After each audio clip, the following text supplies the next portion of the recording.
I remember the moment clearly, like watching a car crash in slow motion, only I was the only one who knew it was about to happen. For 2 weeks, I'd been listening to Emily rehearse her breakup speech in the bathroom, assuming I couldn't hear a thing through the thin walls of our flat in Brighton. But, well, I could. And not only that, I'd been silently planning my response the whole time. It all began at a little cafe on Duke Street. I was tucked away in the corner booth, trying to finish some work when Emily walked in with her group of friends. They didn't spot me, and I didn't make myself known. What I overheard in the next half hour threw me off balance. Her friend, Sophie, was holding court like some kind of relationship guru. Leaning in with that conspiratorial smile, she said, "Just tell him you need some space to think things through. Guys panic when they think they're about to lose you. Say it in front of your mates. Witnesses make it harder for him to argue. Watch him scramble." Emily hesitated. "But Josh is not like that. He's pretty independent." Sophie waved her hand dismissively. "They all think they're independent until you pull the rug from under their feet. Trust me, I've done this 5 times. They always crawl back. Then you get to set the terms." I took a long sip of my flat white and kept my head down. 5 breakups Sophie was proud of. "What if he just says okay?" Emily asked. "He won't. Men like Josh need to feel needed. Take that away and watch him crumble. Then you can train him to be the husband you actually want. Train him like a dog," she said.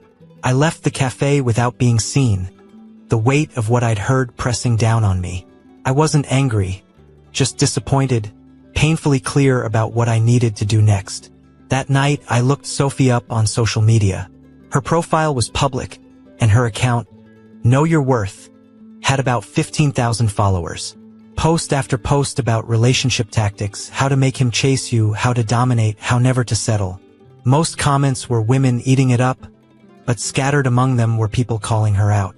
One comment caught my eye. "You told my sister to do the same thing. She lost a great guy and spent 2 years regretting it. Stop giving advice that ruins lives."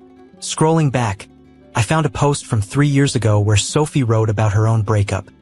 "Sometimes you have to train them or let them go. I let him go. His loss." The comments told a different story, people saying she sabotaged her own relationships with mind games. I took screenshots, just in case. That night, I called my brother, Brian. "You remember how you said Emily's mates seemed toxic?" "Yeah." "Why?" I told him everything. He was quiet for a moment before saying, "If she's playing games instead of talking like an adult, she already showed you who she is. Don't try to win her back. Just win." That stuck with me. I wondered if I should confront Emily right away, tell her I knew what she was planning. But Brian laughed. "You think you're ready for this? You're actually enjoying it." Not enjoying it exactly, more like bracing for impact. Over the next 2 weeks, I prepared quietly, checked my lease, my name only, counted my savings, started pulling my stuff out of shared spaces. I kept a journal, dates, times, everything Emily said or did that felt off. I wasn't paranoid. I was thorough. Thursday, 7 p.m. Emily on the phone with Sophie for 45 minutes. Heard her say, "I'm nervous, but you're right. It needs to be done." Friday confirmed. Saturday, Emily tried on 3 different dresses, practicing expressions in the mirror. Not about us, it was a performance. I listened as she practiced in the bathroom. "I think we need to take a break." "No, too soft." "I think we need to take a break better." The night before, I packed a bag and left it in the car, just in case. Then I slept better than I had in months. Friday morning at work, my mate Derek noticed my calm. "You seem weirdly chill today. Usually you're buzzing about weekend plans." "I am calm. Tonight's going to be interesting." "Good or bad interesting?" "Clarifying interesting," I said with a grin. Ever get that feeling when you know something's coming and you're ready for it? Derek studied me. "What's happening tonight?" "My girlfriend's about to try to manipulate me, and I'm ending it." He nearly spat out his coffee. "So, you're just going to let her walk into it?" "I'm letting her make her choice. Then I'll make mine." Derek shook his head, impressed.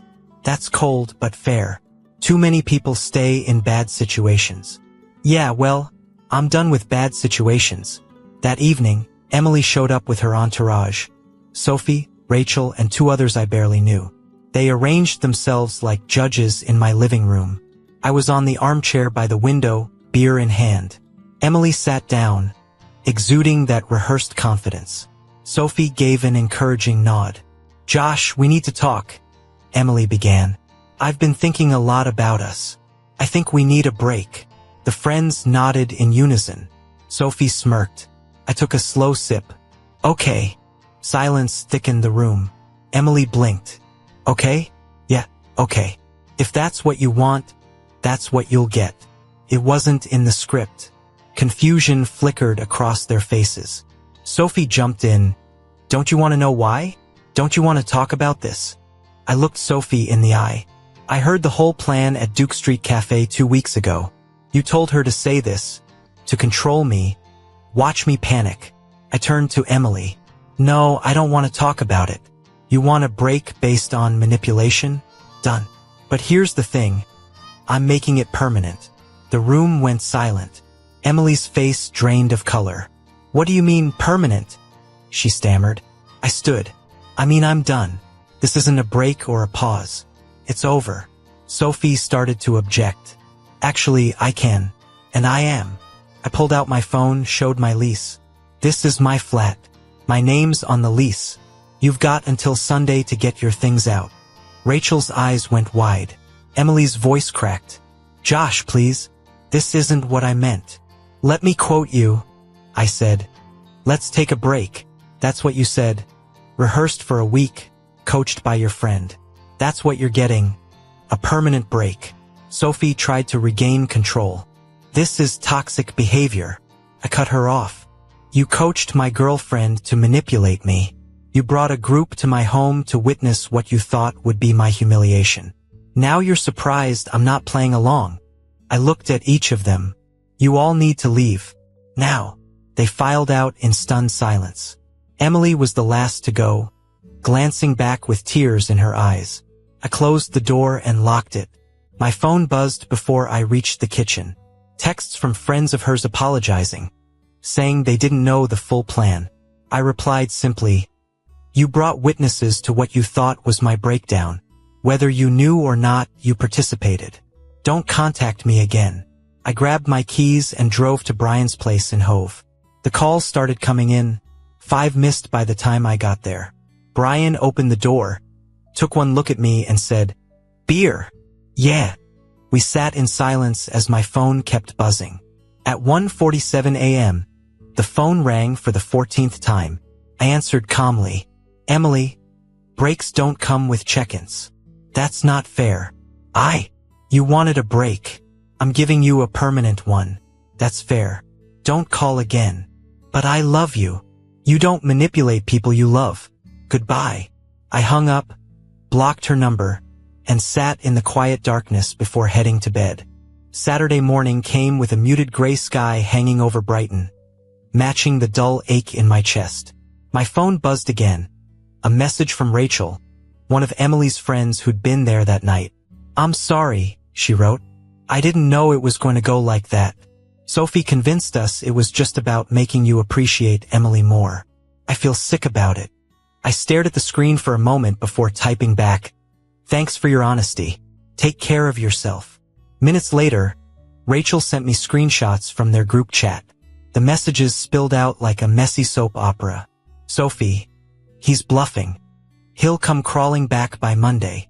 "Ashley, he seemed pretty serious." "Sophie, trust me, men always do." "Emily, he blocked my number." "Sophie, good. Let him stew.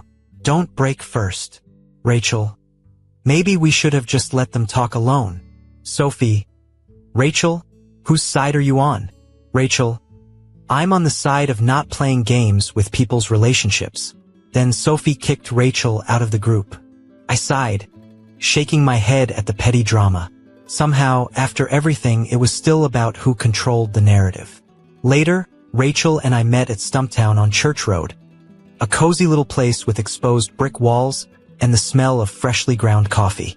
She arrived wearing a soft cream blouse that caught the light, paired with dark jeans and ankle boots with just enough heel to make her stride confident but casual. A silver bracelet jingled softly on her wrist as she settled across from me. "I need you to know something," she said, voice low. "Sophie's done this before.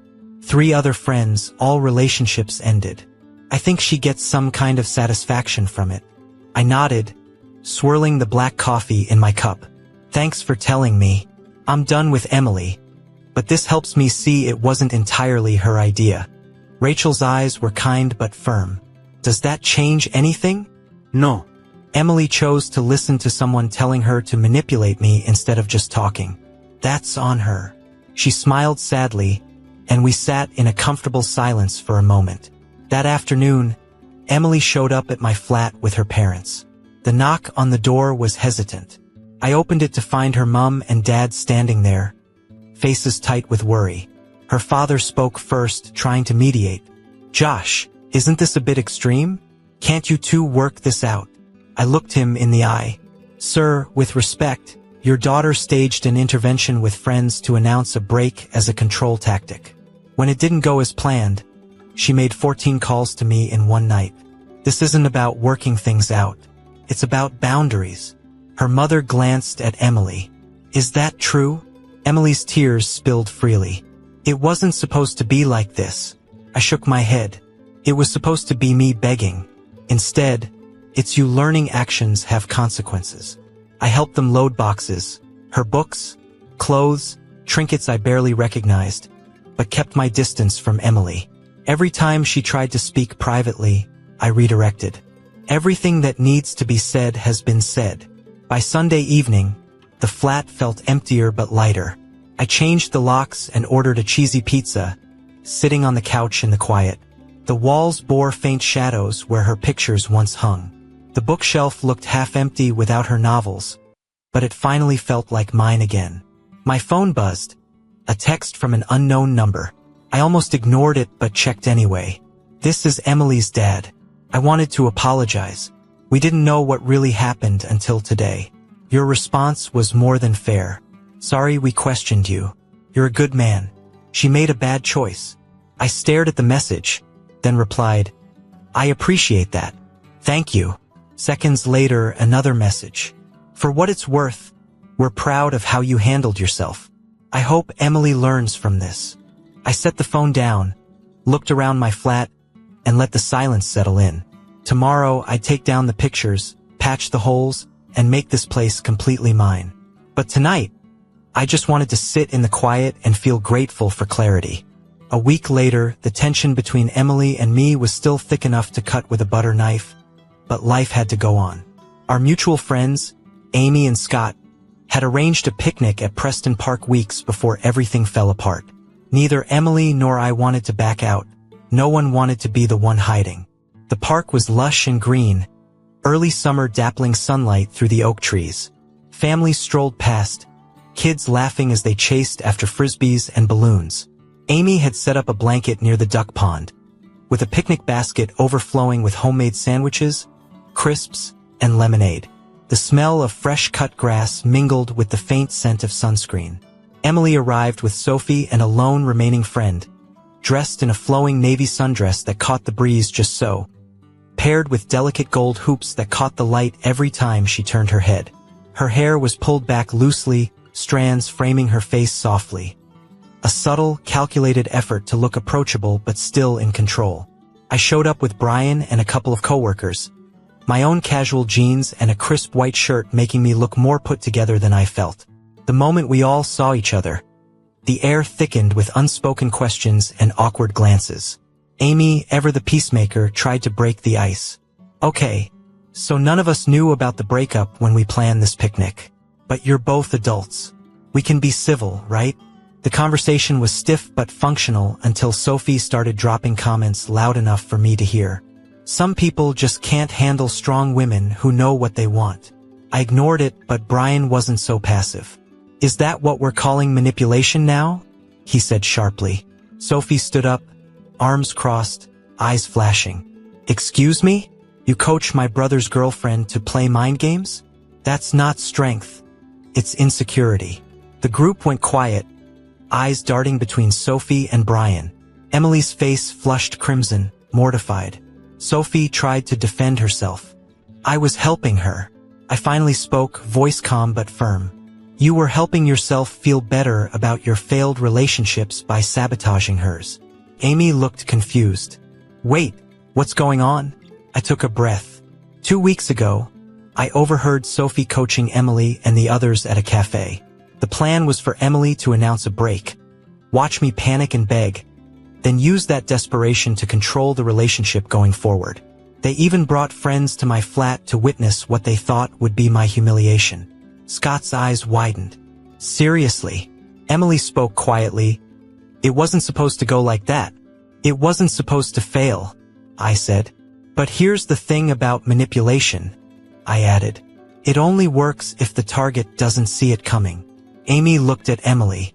Why didn't you just talk to him if something was wrong? Emily had no answer. Sophie tried again. Relationships need power dynamics. Voices rose as multiple people spoke at once. Scott called it toxic. Amy insisted healthy relationships don't work that way. Brian quipped, that's why she's single. Completely humiliated, Sophie grabbed her things and stormed off. Emily sat frozen on the blanket, tears welling again. Rachel, who had arrived late, sat down beside her quietly. I told you Josh is a good guy. You lost him because you listened to someone who's never had a successful relationship. Emily left a few minutes later, devastated. Amy came over as I packed up. I'm sorry we didn't know. You're handling this with a lot of grace. I shrugged. I'm just done with games. Life's too short. 2 days later, I signed the lease on a new flat in Knoll Hill, just a short walk from the South Downs. Smaller than what I shared with Emily, but it was mine, completely mine. Moving day was oddly therapeutic. Brian helped me haul boxes up the stairs. He looked around the half-empty living room and grinned. You packed light. No literal or metaphorical baggage. I raised an eyebrow. Both. I'd sold or donated most of the furniture we bought together. New couch, new bed, new everything. Felt symbolic. That first night in my new place, I ordered an extra-large margarita. Sat on the bare floor with the pizza box. No TV, no coffee table. Just me and the quiet satisfaction of a fresh start. I texted Brian, moved in. Feels good. His reply was instant. Proud of you, man. That takes guts. It didn't feel like guts, more like common sense. Finally doing what I should have the moment I heard Sophie's voice in that cafe. But little did I know the storm wasn't over yet. In the weeks that followed, Emily didn't give up easily. Flowers arrived at my office. Bright tulips and lilies in a vase so delicate it looked like it belonged in a museum. I donated them to the local hospital's waiting room. No point letting her attempts linger in my flat like ghosts. Then came a letter slipped under my door. I read it once, felt nothing, and crumpled it into the bin. The handwriting was familiar, the words dripping with remorse and promises, but my heart was armored. She showed up at the gym one evening, standing near the climbing wall where I was wrapping my fingers with tape. Caught her eye but didn't react. I walked past her to the locker room without a word. No confrontation, no closure, just the cold silence of boundaries drawn in stone. Emily tried texting me from a new number. I blocked it immediately. One afternoon at the climbing gym, I ran into Scott from the picnic. He was belaying his wife Amy on a challenging route, muscles taut and focused.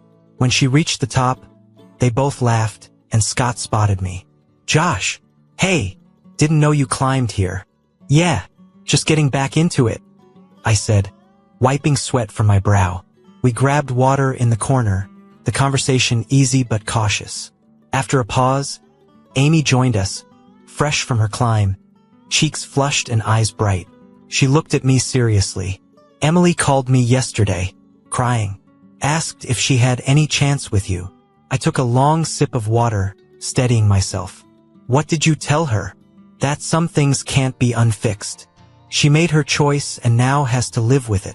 Amy nodded thoughtfully. Was that the right thing to say? I shrugged. Honest is what I appreciate.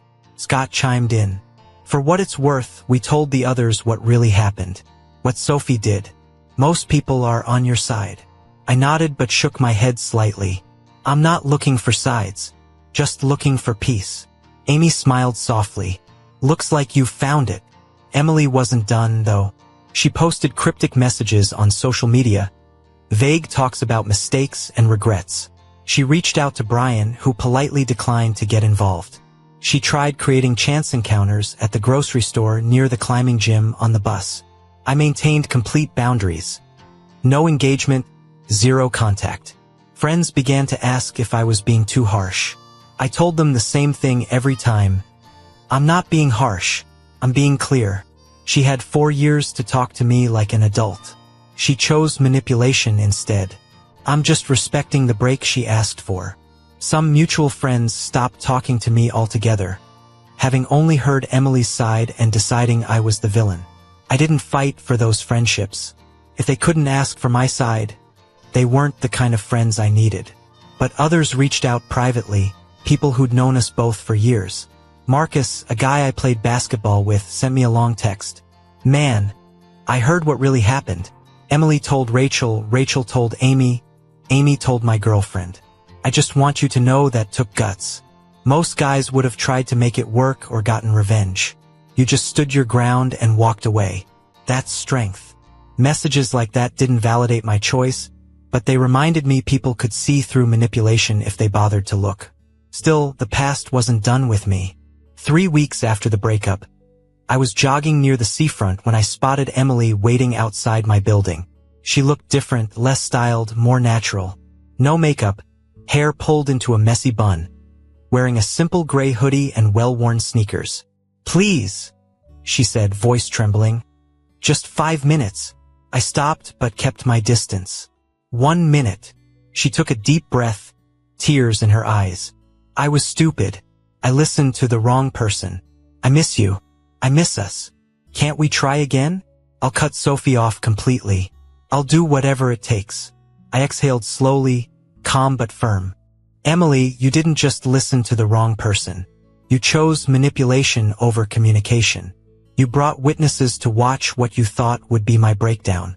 When it didn't work, you called me 14 times in one night. That's not a mistake. That's a choice. Multiple choices. But people can change. Maybe. But you need to change for yourself, not to win me back. And I need to be with someone who doesn't need to change from being manipulative in the first place. I started toward the building door. For years meant everything, until you treated our relationship like a game. That ended it. Not me. You. I paused, looking back. I genuinely hope you figure yourself out, but figure it out away from me. Her voice cracked. I love you. I shook my head. You love the idea of not losing. There's a difference. I opened the door without looking back. It's over. A few days later, Brian dropped by with some Chinese takeout, balancing the familiar cardboard boxes like a peace offering. We ate in his living room, the quiet between us filled only by the occasional clink of chopsticks against plates. After a while, he broke the silence. Mum called. Emily's mum reached out to her, wanted to know if there's any way to fix this. I set down my chopsticks, feeling the weight of the question. What did Mum say? That she raised you to have boundaries and she's proud you're sticking to them. Brian grinned, shaking his head. Then she asked if Emily's mum knew what actually happened. Apparently, she didn't. I raised an eyebrow. What did Mum say? She filled her in. How'd that go? Brian chuckled. Let's just say Emily's mum apologized for calling. We both laughed softly, the tension easing. You know what's interesting? Brian continued. Everyone who knows the full story sides with you. It's only the people who heard Emily's version who think you're being harsh. That's how manipulation works, I said. Control the narrative. You could control it too. Post about it, tell everyone. I shook my head. I don't need to. The truth comes out eventually. It always does. Brian studied me for a moment. You're different, calmer, lighter somehow. I feel lighter, I admitted, like I've been carrying something heavy for years and finally put it down. He nodded. Most guys would be angry, bitter. I'm disappointed, not betrayed, I said quietly. There's a difference. You can only be betrayed if you trusted someone completely. I hadn't fully trusted Emily for months. This just confirmed why. Meanwhile, word was spreading through our circle about Sophie's pattern. Multiple women came forward with similar stories. Her Know Your Worth relationship advice account got exposed on a local Reddit thread. Comments flooded in, calling out her toxic tactics. Her follower count dropped by 60% in a week. Initially, Sophie doubled down, posting about weak men who can't handle confident women. But it backfired spectacularly. Screenshots of her coaching sessions were shared everywhere. Eventually, she deleted her account and moved to London. The friend group completely dissolved. Rachel called me a few weeks later with an update. "I thought you should know what happened after everything blew up." I was all ears. Sophie lost her job. Turns out she was spending work hours coaching people on manipulation tactics. Someone sent screenshots to her boss. She got fired for misuse of company time and resources. "That's not on me," I said. "I know," Rachel replied. "I'm just telling you because you should know the full picture." Rachel paused. Ashley and Morgan apologized to Emily, said they never should have gone along with it. But the damage was done. "The whole friend group fell apart," she added. "And Emily? She's seeing a therapist. A real one. Twice a week. Cut off all social media. She's actually doing the work, Josh. For real this time." "Good for her," I said. "I mean that." "I know you do," Rachel said softly. "That's what makes this so sad. You really cared about her becoming better. Just not with you." "Exactly." Rachel started her own content about healthy communication, using her experience as a cautionary tale. No names mentioned. 6 months later, I was settled into my new flat near the South Downs. Smaller but nicer, closer to the trails where I ran most mornings. Life had simplified in the best way. I'd rekindled my love for rock climbing at the local bouldering gym. My friendships were stronger, more authentic. Work was going well. I was dating casually, no pressure. And for the first time in years, I had peace of mind. One Saturday afternoon, Brian stopped by, looking around the flat with a smile. "You're doing good, man. Better than good," I said. "I feel clearer than I have in years." Turns out, ending something toxic isn't the hard part.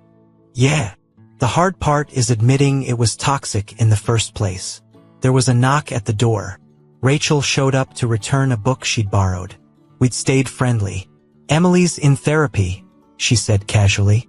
"Real therapy, not Sophie's manipulation coaching. I ran into her last week. She asked if you were doing okay." "What did you tell her?" "That you're thriving. Because you are." After Rachel left, Brian asked, "Ever think about reaching out? She seems like she's actually working on herself." I considered it. "I hope she is. But working on yourself doesn't erase what you did. Doesn't entitle you to a second chance with someone you already showed you were willing to manipulate." Brian nodded. "Fair enough." A few evenings later, I found myself on a third date with Sarah, someone I met through the climbing group. She was refreshingly straightforward. No games, no tests, just honest conversation. We chose a small Italian bistro tucked away on a quiet street in Kemptown. The warm glow of candlelight flickering against exposed brick walls as we settled into a cozy corner. Sarah wore a simple but elegant emerald green dress that hugged her curves just right, paired with black ankle boots that clicked softly on the tiled floor as she moved. Her dark hair fell in loose waves over her shoulders, and a delicate silver necklace caught the light every time she laughed.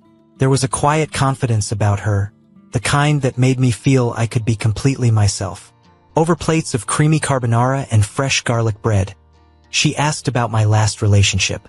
It ended because she tried to manipulate me into being more grateful, I said simply. Her friend coached her on how to play mind games. I found out, ended it, and never looked back. Sarah set down her fork, eyes wide but approving. That's refreshingly direct. Most people dance around that question. I smiled. I figure honesty saves everyone time. She grinned back. My last relationship ended because he couldn't make a decision without consulting his friends. Every choice was a committee vote. It was exhausting. "So what made you swipe right on my profile?" I asked. "Your bio said you value direct communication and hate drama." I thought, finally, someone who knows what they want.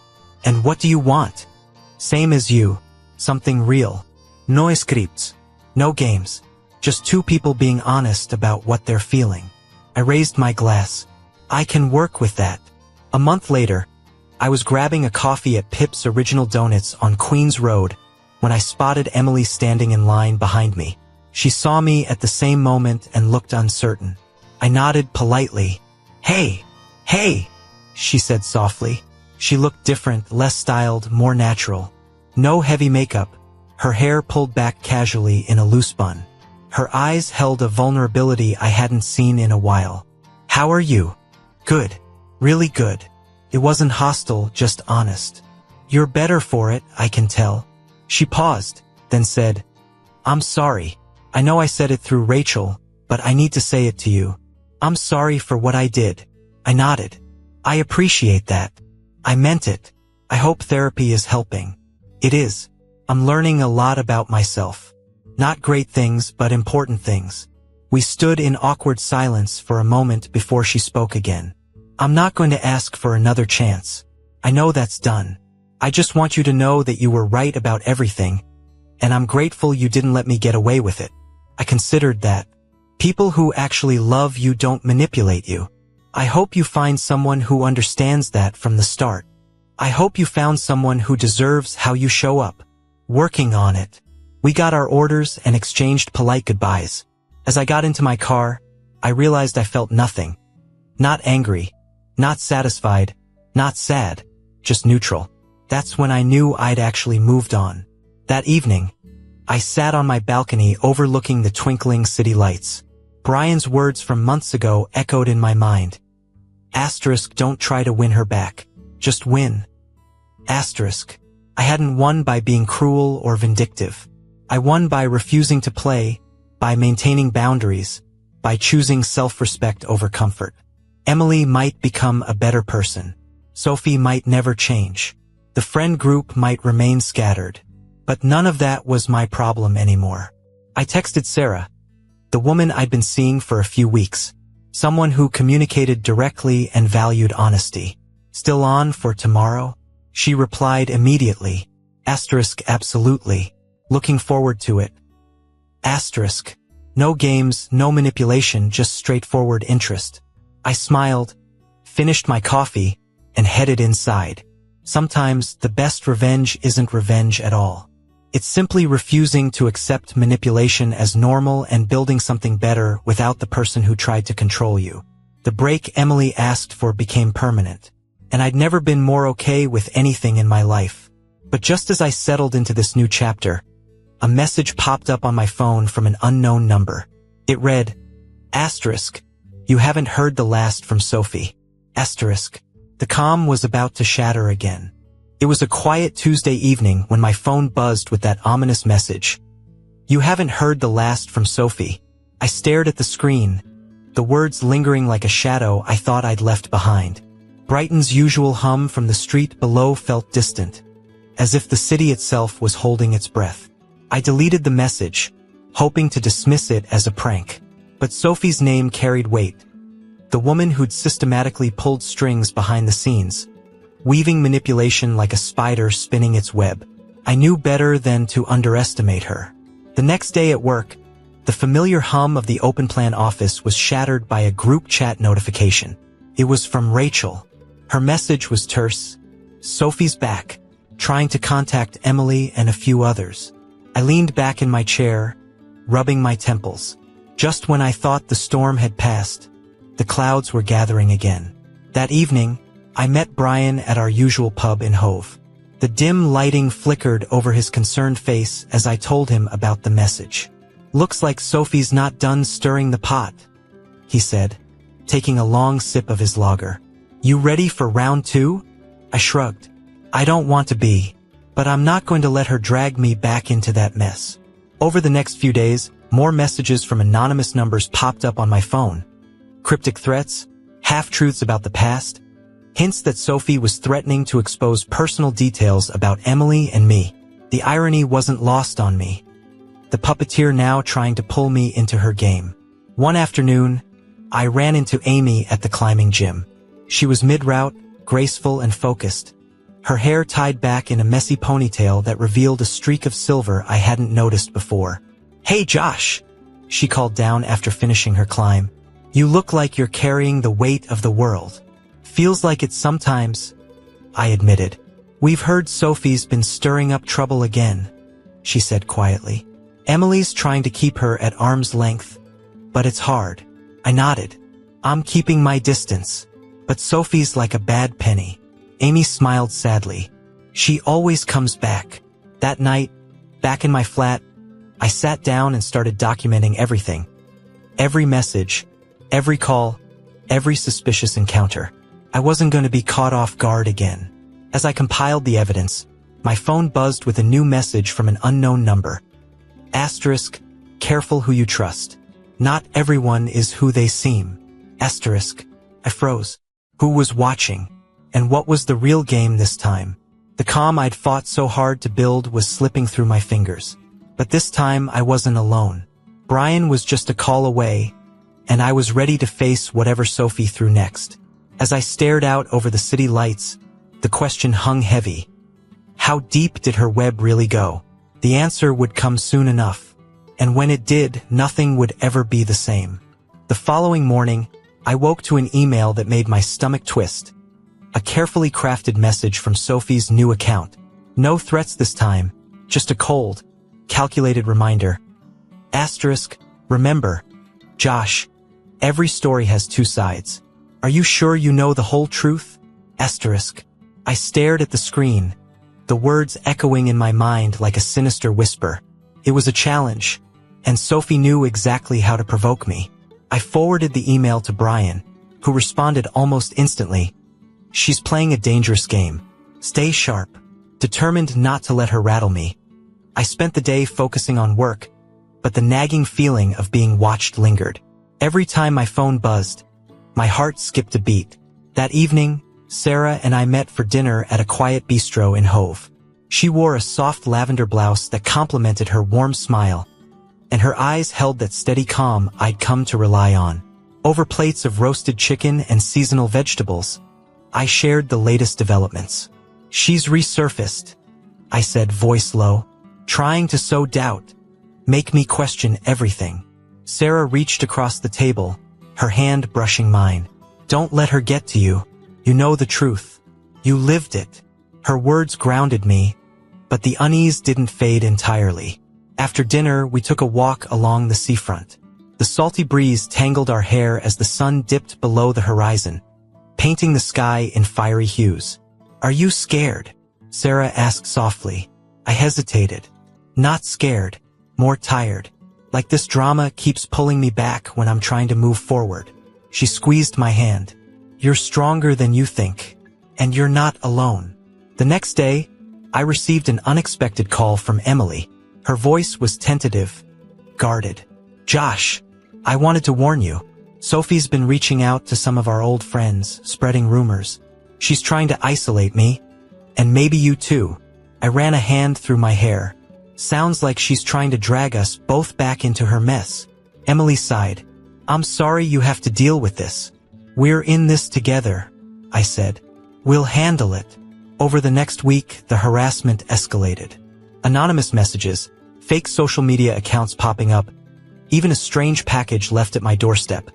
A bundle of old photos and a note that simply read, Asterisk, watch your back. Asterisk. I reported everything to the police, but they warned that without concrete evidence, there was little they could do. Brian helped me set up security cameras around the flat and advised me to stay vigilant. One night, as I reviewed footage from the front door, a shadow moved quickly across the frame. My heart hammered. Was Sophie back in town? Or was it someone else playing a dangerous game? I knew one thing for sure. This was no longer just about a breakup. It was a fight for control, and I wasn't about to lose. One rainy evening, as the wind howled outside my flat in Knoll Hill, I sat alone in the dim glow of my laptop screen, piecing together the growing puzzle. The security footage had captured a figure lurking near my door, Someone I couldn't quite make out, cloaked in a dark jacket, face obscured by a hood. My fingers hovered over my phone, ready to call Brian, when a sudden knock startled me. Heart pounding, I approached the door cautiously. Peering through the peephole, I saw Rachel standing there, soaked from the rain, her usually bright eyes shadowed with worry. "Rachel, what are you doing here?" I whispered, opening the door just enough to let her in. "I had to see you," she said, shivering. "There's something you need to know about Sophie. It's worse than you think." We sat close on the worn sofa, rain tapping against the window like a ticking clock. Rachel pulled out her phone, scrolling through a string of messages. Sophie's been in contact with people from Emily's past. Exes, old friends. She's been twisting stories, digging up dirt to use as leverage. But that's not all. I leaned in, heart racing. She's planning something bigger. I overheard a conversation. Something about exposing secrets that could ruin reputations. Emily's terrified. A cold dread settled over me. This wasn't just manipulation anymore. It was a calculated campaign. "Have you told Emily?" I asked. "She knows, but she's scared. Sophie's threatening to drag everyone down if she's pushed." I clenched my fists. "We need to stop her." Rachel nodded. "Agreed. But we'll need proof, something concrete." Over the next few days, Brian and I worked with Emily and Rachel, gathering evidence, documenting every message, every suspicious contact. We reached out to a private investigator friend who helped trace some of Sophie's online activity. Then came the breaking point. One evening, as I returned from a run along the seafront, I found my flat door ajar. The hair on the back of my neck stood up. Inside, boxes were overturned, personal belongings scattered. A chilling message was left on my kitchen counter, written in neat, menacing script. Asterisk. "This is just the beginning." Asterisk. I called Brian immediately. He arrived within minutes, surveying the scene with a grim expression. "We need to get you somewhere safe," he said. As I packed a bag, I thought about everything I'd lost, and everything I was fighting to protect. The lines between friend and foe blurred. Trust was a luxury I couldn't afford.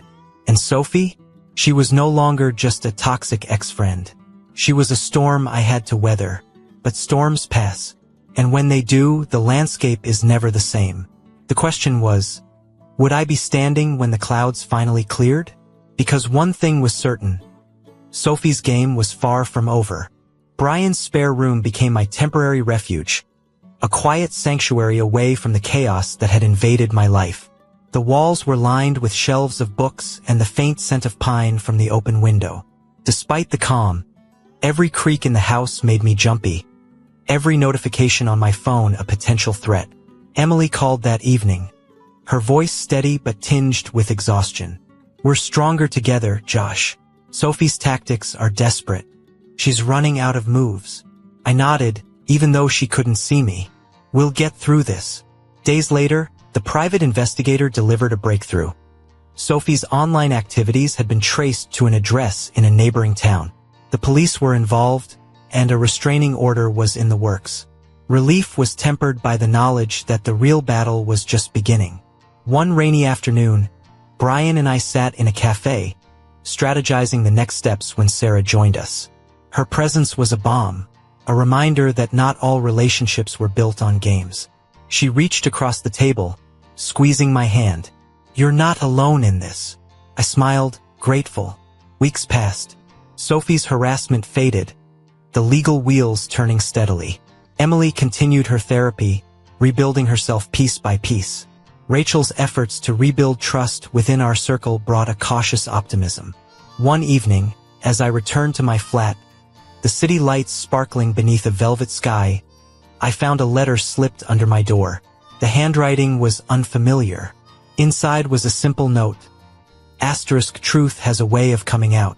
Be ready. Asterisk. A shiver ran down my spine. Just as I thought the storm had passed, a new mystery emerged. Who was watching, and what truth was still waiting in the shadows? As I locked the door behind me, I realized the story wasn't over. It was only the beginning.